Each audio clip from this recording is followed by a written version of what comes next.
la masacre del 8 de marzo de 1857 en Nueva York, que hoy día conmemoramos como el Día Internacional de la Mujer, porque allí las trabajadoras de una fábrica textilera, que la inmensa mayoría eran trabajadoras mujeres,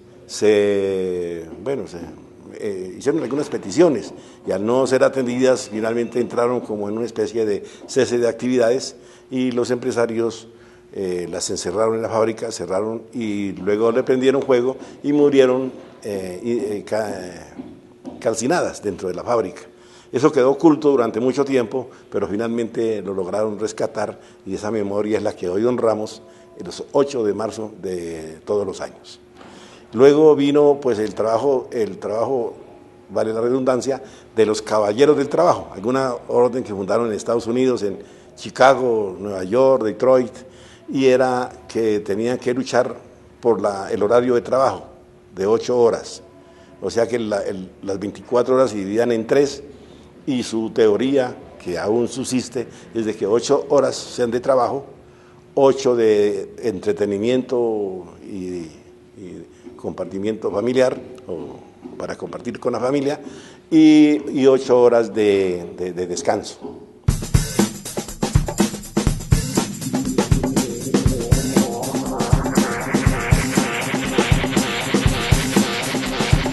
Paulatinamente fueron haciéndose sindicatos, ya organizaciones sindicales, ¿no? A finales del siglo XIX, los últimos 30 años del siglo XIX, quizás por ahí.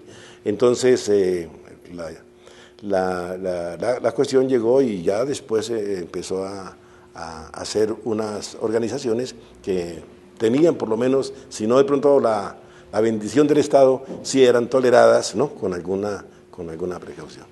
Ese es más o menos, luego ya llegamos al entorno de lo que es ya el siglo XX, donde ya se fortalecieron y hubo organizaciones grandes, ¿no? En los Estados Unidos, son ejemplares, en el Reino Unido, en Alemania, en Francia, en Italia, en España, en Europa, en general, y eso se fue extendiendo también a Asia y a algunos países de África. Lo primero que hay que señalar es que en Colombia la violencia ha sido la eterna compañera del movimiento sindical. El movimiento sindical nace en el año 1909, con la creación de un sindicato en Sonsón. Después se va extendiendo el movimiento sindical a los grandes centros urbanos de aquel entonces, Bogotá, Medellín, etc., y por las riberas del río Magdalena. En Bogotá, donde surgen las primeras, también algunas asociaciones por aquel entonces de artesanos y sindicatos de artesanos, etc. El sindicalismo nace en el año 1913 realmente aquí en Bogotá.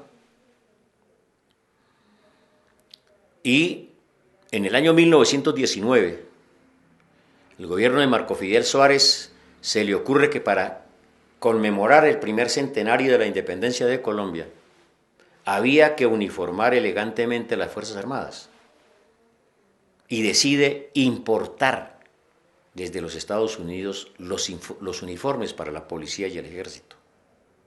Como reacción a esa política, a esa decisión del Estado, los artesanos de Bogotá, sastres, modistas, etcétera, hacen una huelga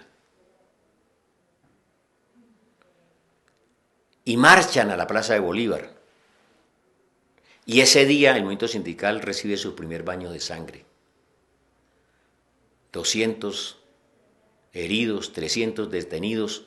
No se ha podido precisar el número de muertos ese día, pero el movimiento sindical recibió ese día su primer baño de sangre.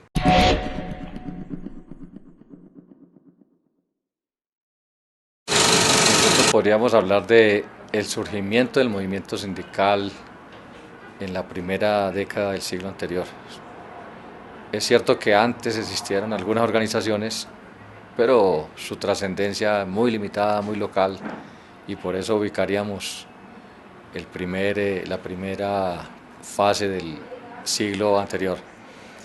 Y eso se debe al desarrollo de algunos sectores económicos en el país, por ejemplo, la construcción de ferrocarriles, el repunte del sector del banano, en general lo que es obras públicas.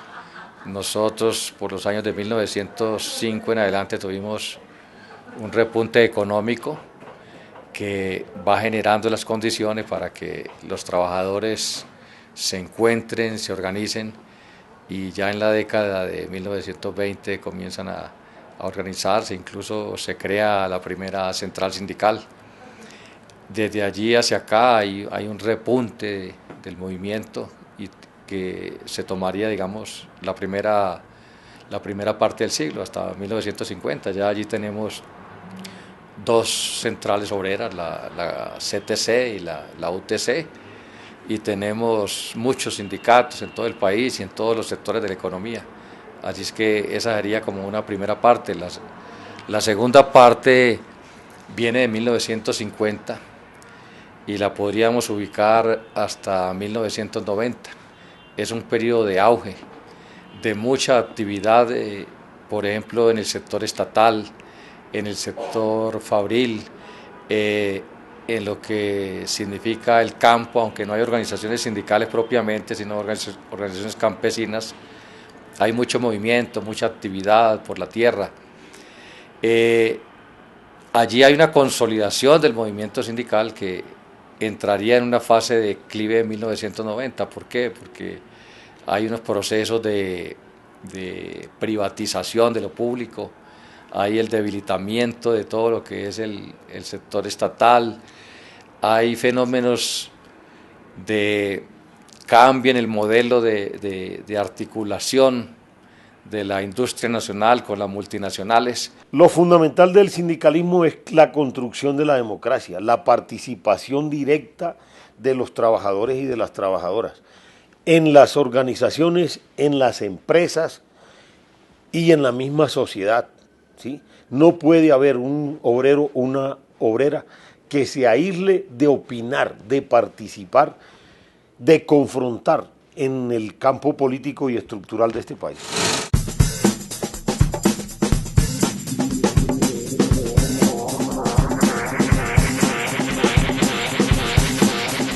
Tenemos las dos cosas, una cultura antisindical de largo aliento, por decirlo, una especie de discriminación estructural del sindicalismo, y por otra parte unos daños del conflicto armado.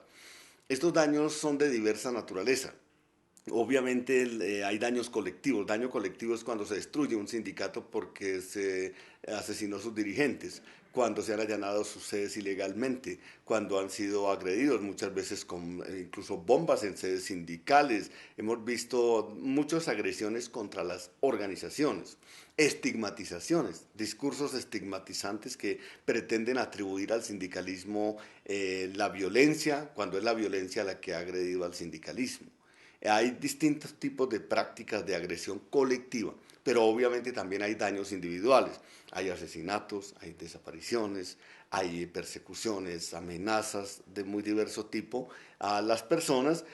Sobre estos daños existen bases de datos de la Escuela Nacional Sindical, del CINEP, de Comisión Colombiana de Juristas, también del Estado, y obviamente son los que se han determinado de manera más diáfana. Pero hay otro tipo de daños como el lucro cesante, el daño emergente, cuánto han perdido los hogares por la destrucción de familias, por la destrucción de organizaciones, cuánto han perdido las propias organizaciones, y hay daños de tipo psicosocial, cuál es el impacto familiar de que un líder sea estigmatizado, asesinado. Muchas veces esto conduce al exilio de los supervivientes o conduce a su marginalización social. Y entonces es muy importante hacer una visión compleja, integral de los daños, porque no se trata simplemente de dar una palmada en la espalda a los supervivientes y decirles que en el futuro tendrán una oportunidad. Hay que asegurarse de que se reconoce la verdad, hay que asegurarse de que hay una reparación transformadora, y hay que asegurarse, sobre todo, de que el futuro de la sociedad colombiana será un futuro con un sindicalismo fuerte, con un Estado que reconoce este movimiento sindical como un atributo de la democracia y como un atributo de una organización organización social moderna. Por decirlo, una sociedad sin organizaciones es una sociedad absolutamente, digámoslo así, pobre desde todo punto de vista y sometida a un autoritarismo estructural. El movimiento sindical colombiano ha sufrido un genocidio sindical, un arrasamiento. Tenemos más de 12.500 violaciones a la vida e integridad física de los dirigentes y afiliados sindicales. Dentro de ellos contamos con 2.903 homicidios, 224 desaparecidos y más de 5.300 amenazas. Pues esto lo que demuestra es toda una política sistemática de hostigamiento, de arrasamiento, de introducir temor a la dirigencia y a los afiliados sindicales, y esto ha influido en que hay un retroceso en la afiliación sindical. Hoy en Colombia hemos pasado de más del 12% de afiliación sindical a contar con solo 3.8% de afiliación sindical.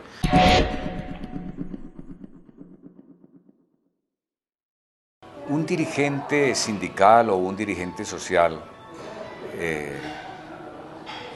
es la culminación de unos procesos tanto académicos como sociales. Un dirigente sindical tiene que prepararse en la legislación laboral, tiene que prepararse con conocimientos de sociología, en el caso del magisterio de pedagogía. Y entonces cuando desaparece del escenario por cualquier vía un dirigente sindical, se produce una gran pérdida. Son años acumulados de experiencia, de esfuerzo individual, de esfuerzo colectivo. En el caso del magisterio, creemos que es uno de los gremios más golpeados en el país. Son 976 educadores los que han sido asesinados en los últimos 18 años. El año pasado asesinaron a 14 educadores en Colombia, y eso nos ubica indudablemente tal vez en el primer país del mundo donde más maestros asesinados han habido.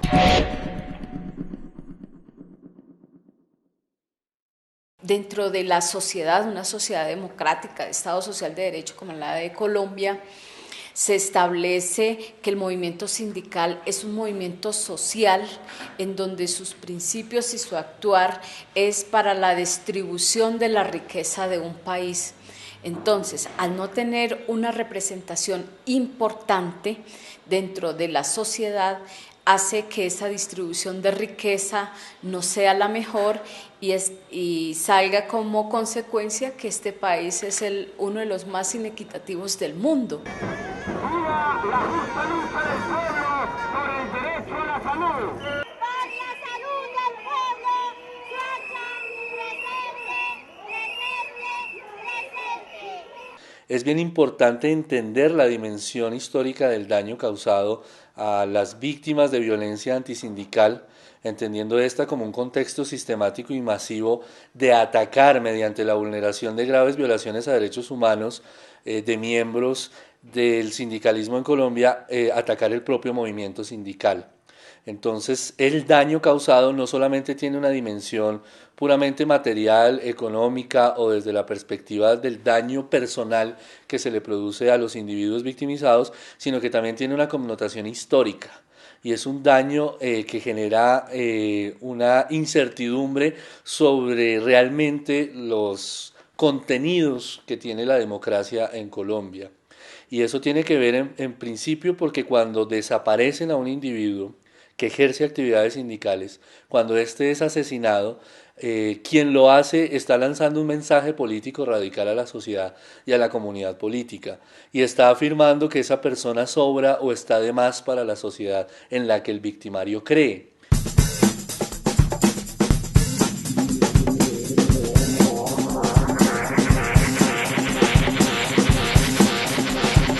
Yo creo que en ese sentido una buena cantidad de las medidas que deben contemplarse de carácter prioritario para la reparación integral, individual y colectiva de las víctimas directas e indirectas de la violencia antisindical tienen que ver con el reforzamiento de la memoria, de la memoria entendida como memoria de la injusticia, que es finalmente la premisa mayor para cualquier manifestación de justicia en un plano de graves violaciones a derechos humanos. Y esa memoria pasa primero por la recuperación del buen nombre de aquellas personas que en los procesos de victimización y en ejercicio de sus actividades democráticas de carácter sindical fueron directa o indirectamente estigmatizadas por dicha actividad, fueron criminalizadas, y asimismo, si estas personas ya no pueden gozar físicamente de un buen nombre, sus familiares sí tienen el derecho absoluto y radical a que se rectifiquen aquellas manifestaciones públicas en las que se criminalizó o se estigmatizó a la persona. Entonces, eso cubre la dimensión política y obliga también a que el gobierno nacional y al Estado en su conjunto y a la sociedad como comunidad política asuma el reto de entender que tras los procesos de victimización en términos de vulneración a derechos humanos hay una serie de fallas estructurales como sociedad y como Estado que deben ser corregidas y enmendadas y que están en estrecha relación con las luchas sindicales. El Estado sueco que existe hoy, que fue comenzado a construir desde comienzos del siglo pasado, pero consolidado realmente después de la Segunda Guerra Mundial, fue posible gracias a la participación de tres actores fundamentales en las sociedades modernas. Uno, el Partido Socialista o los partidos socialista y liberal, los empresarios y los trabajadores organizados en los sindicatos y estos a su vez organizados en la Central Obrera LO. El consenso, la discusión y el diálogo fue lo que permitió a estos actores ponerse de acuerdo e iniciar ese proceso de consolidación del Estado sueco, que es reconocido en el mundo como la sociedad más equitativa, más igualitaria y el Estado más moderno realmente, no solamente de Europa, sino casi que del mundo. Luego, he señalado esto porque me parece que es bueno destacar que no siempre se le puede endilgar a los sindicatos actitudes contestatarias, actitudes negativas, y que por el contrario hay experiencias que muestran que con la participación de los sindicatos no solamente es fácil o posible construir sociedades igualitarias, sino también construir sólidas democracias. La USO peleó de que se creara una empresa que le diera manejo a la explotación petrolera en Colombia, y es así como en el año 48 nace la empresa estatal Ecopetrol, patrimonio y esfuerzo de colombianas y colombianos. En el año 51 sale el decreto y se constituye como una empresa del Estado colombiano, una empresa industrial y comercial encargada de manejar todo lo que tiene que ver con exploración, explotación, transporte,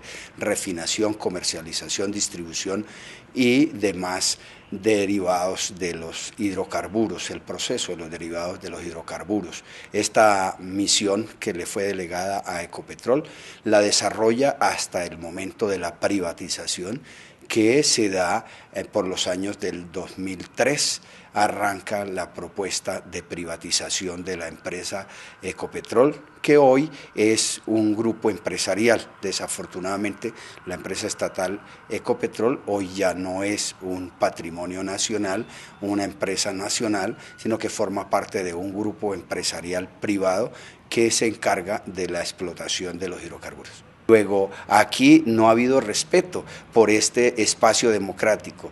Queremos decir claramente, como sindicalistas de la USO, que el sindicalismo es uno de los grandes espacios democráticos. Diríamos nosotros que uno de los más grandes espacios democráticos es el sindicalismo, cosa que no se entiende en nuestro país. Siempre se dice que los sindicalistas estamos para acabar las empresas, no para fortalecerlas. Y hoy podemos decir que Ecopetrol le ha transferido a la nación grandes cantidades de dinero, años donde le transfiere 15 billones de las utilidades. O sea, es una empresa que le ha aportado al país grandes dividendos, yo diría que exagerados dividendos. Luego, no es válido que se reprima a un sindicalismo que construye país, que construye patria. Eso tenemos que resaltarlo.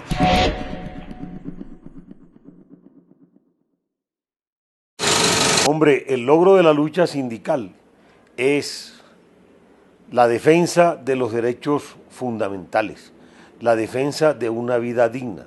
Los trabajadores somos parte de la vida, el motor de desarrollo de una sociedad.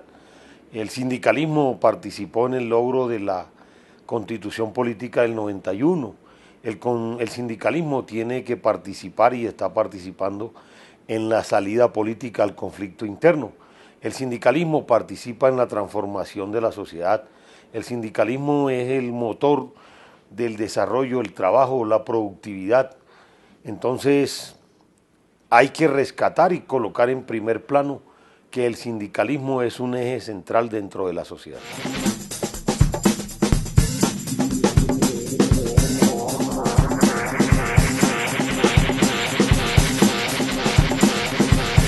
En ausencia de un esclarecimiento completo, de un acuerdo no parcial sobre la memoria en Colombia, el conflicto va a permanecer, ya sea latente o ya sea a través de otras expresiones que pueden dar lugar a formas cada vez más complejas de venganza.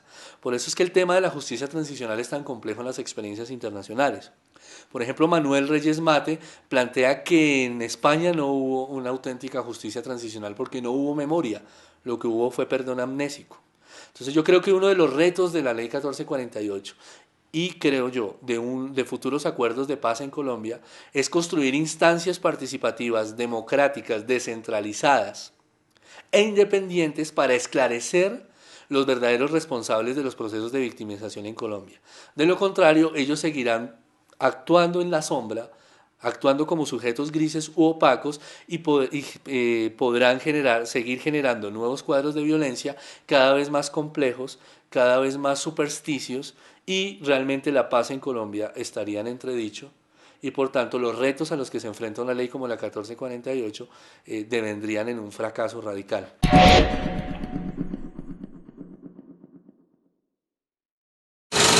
La aplicabilidad.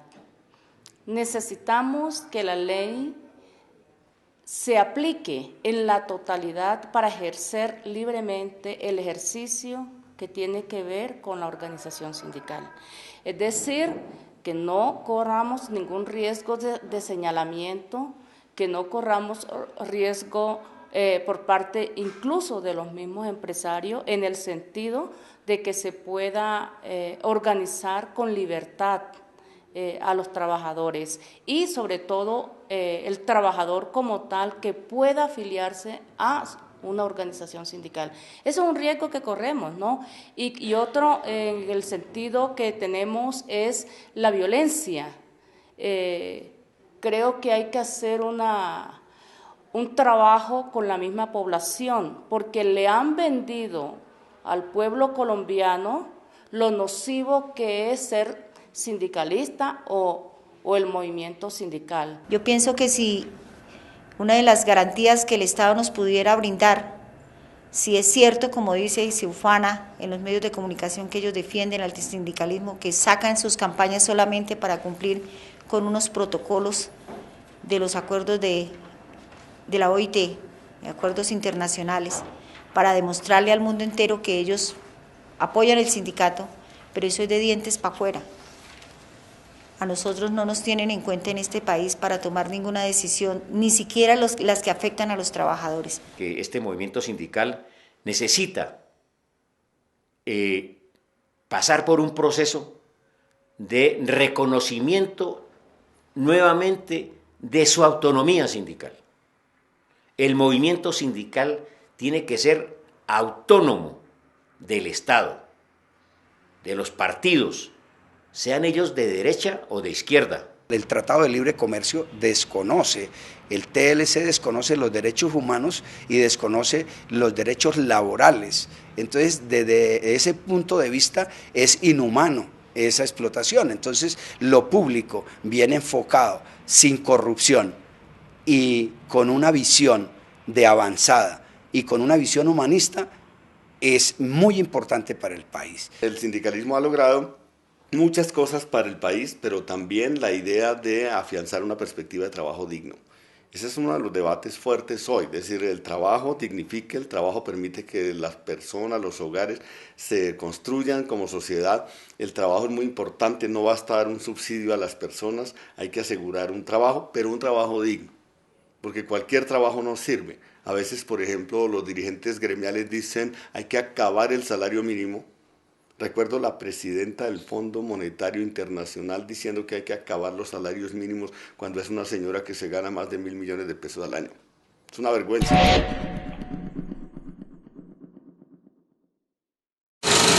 Yo creo que el sindicalismo se puede modernizar antes y como premisa mayor, sí y solo sí ha entendido la dimensión del pasado en términos de violaciones a derechos humanos en el cual se ha visto inmerso como víctima. El sindicalismo, para estar a la par de hoy, tiene que recuperar los principios ideológicos y fundamentales para los cuales se creó el sindicalismo en el mundo, recuperar el papel de clase obrera. Autonomía, respeto a la pluralidad, práctica de la democracia y un elemento fundamental en ese proceso de modernización, y es la consulta democrática a las bases de los sindicatos. El sindicalismo ha tenido la sabiduría de defender lo público, de defender las empresas de Estado, de defender un patrimonio común, de defender un patrimonio colectivo. Entonces, realmente los aportes del sindicalismo son muchos. Si se examina ya en el ámbito de la conquista de los derechos laborales, Colombia por lo menos nominalmente tiene un reconocimiento de derechos importantes en el plano laboral. El tema de la seguridad social, el tema del pago de los intereses de las cesantías, es decir, hay unos reconocimientos. Lo que tiene hoy el movimiento sindical, lo que tienen más los trabajadores y trabajadoras es logro realmente por las organizaciones sindicales.